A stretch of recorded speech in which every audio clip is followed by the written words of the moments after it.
משכיעות ליבבתיני, את יפה בלב מדבר, נותנת לי את נשמתך עם שניים סוכר.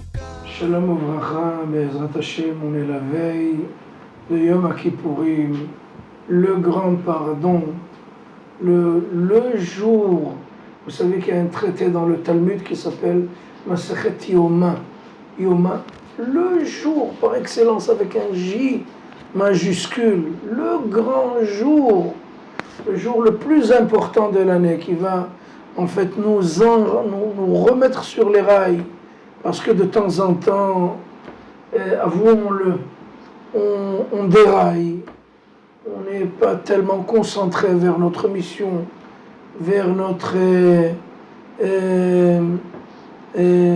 on est des envoyés spéciaux de Akadosh Baruch Hu dans le monde et c'est pas toujours qu'on est là pour remplir à bien notre mission. Et c'est ça, le grand pardon, une journée incroyable, extrêmement élevée et connectée dans les sources les plus dignes et les plus nobles qui existent dans le monde. Donc Akadosh Baruch Hu nous a donné un cadeau, nous a donné, si vous voulez, une machine à laver pour nous nettoyer, pour nous remettre sur pied et nous rendre dans la vie vraiment de bon port, de bons pieds et de plus haut et de meilleur, Be'ezrat Hashem.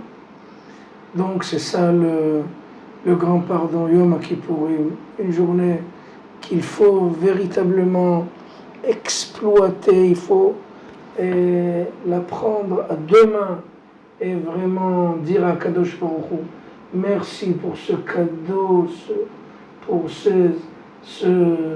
cette grande chose que vous nous avez donnée, le maître du monde.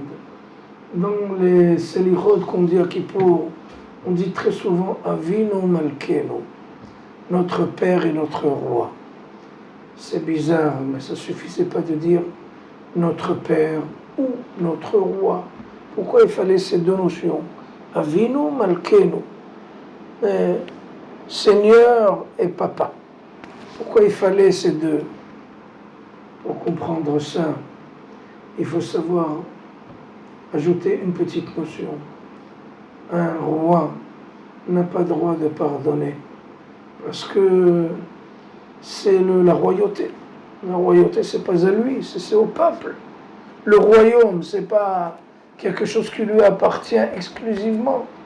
Lui, c'est le chef du royaume, mais le royaume n'est pas à lui. Donc un roi ne peut pas pardonner. Un roi, si quelqu'un fait du mal au royaume, il doit être puni. Mais là, on ajoute la deuxième notion, notre Père. C'est vrai, c'est notre roi. Mais avant tout, avant d'être notre roi, il est notre Père. Et un Père, bien entendu, il ne cesse pas de pardonner à ses enfants, d'excuser à leurs bêtises. Donc, c'est ça la grandeur de Kippour. C'est vrai, je vais être jugé par mon roi. Mais ce roi, par hasard, il est aussi mon papa. Et quand il va me voir, mon fils, tu as fait des bêtises? Oui, oui papa, j'ai fait des bêtises, comme toujours. Mais je suis prêt à faire le repentir, le retour, à demander pardon, etc. Donc là, Kadosh Baruch Hu met ses vêtements de papa pour rester un papa miséricordieux qui va, Be'ezrat Hashem, expier à toutes nos fautes et nous écrire dans le livre, nous inscrire dans le livre de la vie à jamais. Ma Khatima Tova.